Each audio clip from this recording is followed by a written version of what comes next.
the story at Bethsaida. Actually, in 1986, when I went to Jerusalem, they have the place there they believe was the original, the pools of Bethsaida.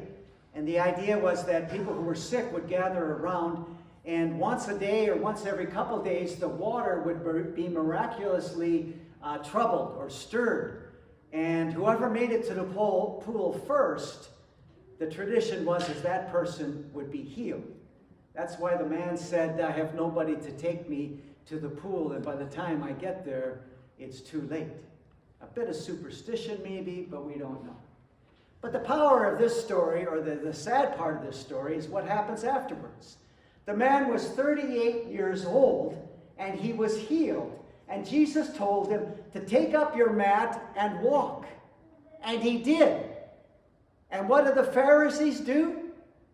They told him, this is the Sabbath. You're not supposed to take up your mat and walk. When I read this story again, the words that immediately came to my mind were, never look a gift horse in the mouth. I didn't grow up on a farm, so for most of my life, I didn't understand what those words meant. But those of you who did, you know what it means, right? If somebody gives you a horse, be grateful and thankful. Don't open its mouth and start looking at its teeth and try to figure out how old it is or how healthy it is. Be appreciative of the gift that has been given to you. This man was appreciative that Jesus had given him this gift of health. And all the Pharisees could do was to see that he had been walking with his mat on the Sabbath. The words, don't look a gift horse in the mouth, is appropriate for most of Canadians. Whenever we go to see the new baby in Saskatoon, their neighbors, he has a Jeep parked out in front of his house, and he has a bumper sticker that says, blank Trudeau. I won't tell you what the blank is, but you can figure it out. And I'm a little bit troubled by that. Freedom of speech, I give people that. But there's a mindset in Canada, and especially in Western Canada, about being unhappy with the government and being unhappy what's happening in our lives. We're looking that gift horse square in the mouth, and we're opening it up, and we're seeing a couple of faults, a couple of problems, and that's all we see. And that's what we raise up. Our lives are out of balance, and COVID hasn't helped. Our lives are terribly out of balance. And as more and more people are coming out from isolation, and I'm talking to them, most of them will use the words depression and anxiety. And I know myself that I'm not at the same place I was 2.5 years ago. It has affected all of us, and some people more profoundly than others.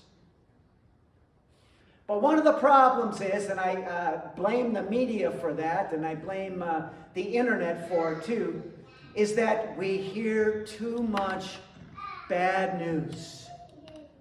And what we've done in our lives every day is lift up the bad and troubling news, and we have forgotten about all the blessings in our life. One of the most powerful and important aspects of our spiritual lives is gratitude. We have lost gratitude. We can only see the faults, the negativity, the bad things that are happening in our society. If you are unhappy with Canada and what's happening here in Canada, I suggest you go to another country to tour around and to visit. And of all the 180 some countries in the world, I would guess we're in the top 5%. Go to a refugee camp somewhere in the world, and then come back and see how much you hate Canada and the things that are happening in Canada. Scott is getting married 3 weeks from yesterday. And the thing that happens with most marriages is looking the gift horse in the mouth, isn't it?